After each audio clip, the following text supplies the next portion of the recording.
আসন্ন ত্রয়োদশ জাতীয় সংসদ নির্বাচনকে সামনে রেখে জমিয়তে উলামায়ে বাংলাদেশের সঙ্গে আসন সমঝোতা হয়েছে বিএনপির। এরই অংশ হিসেবে তাদেরকে 4টি আসন ছেড়ে দিচ্ছে বিএনপি। মানে এসব আসনে বিএনপির কোনো প্রার্থী থাকছে না। মঙ্গলবার দুপুরে রাজধানীর গুলশানে বিএনপি চেয়ারপারসনের কার্যালয়ে সংবাদ সম্মেলনে জমিয়তে উলামার সঙ্গে আসন সমঝোতার কথা জানান মির্জা ফখরুল ইসলাম আলমগীর।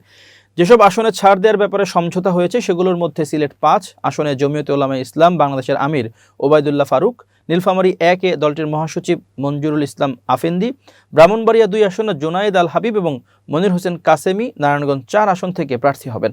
ব্রাহ্মণবাড়িয়া 2 সরাইল আশুগঞ্জ আসন থেকেই নির্বাচন করার আগ্রহ আগে জানিয়েছিলেন সাবেক সংসদ সদস্য বিএনপির আন্তর্জাতিক বিষয়ক সহ সম্পাদক রুমিন ফারহানা। দলীয় মনোনয়ন না পেলে স্বতন্ত্র প্রার্থী হওয়ার বিষয়ে সম্প্রতি ইঙ্গিত দেন তিনি। অন্যদিকে আসন্ন ত্রয়োদশ জাতীয় সংসদ নির্বাচনে বহুল আলোচিত ব্রাহ্মণবাড়িয়া 2 আসন থেকে দলীয় মনোনয়ন পায়নি বিএনপির কেন্দ্রীয় নির্বাহী কমিটির সহ আন্তর্জাতিক বিষয়ক সম্পাদক ও সাবেক সংসদ সদস্য ব্যারিস্টার রুমিন ফারহানা।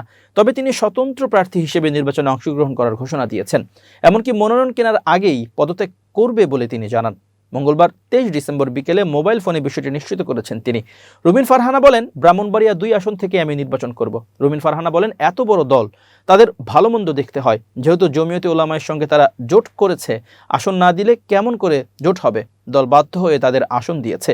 দলের কেউ স্বতন্ত্র প্রার্থী হলে বহিষ্কার করা হবে। বিএনপির এমন বার্তা সম্পর্কে রুমিন ফারহানা বলেন, যদি ব্যবস্থা নেওয়ার দরকার হয় দল অবশ্যই ব্যবস্থা নেবে। আমি তো বাধা দিতে পারবো না। তবে মনোনয়ন কেনার আগেই সম্মানের সঙ্গে দল থেকে পদত্যাগ করব।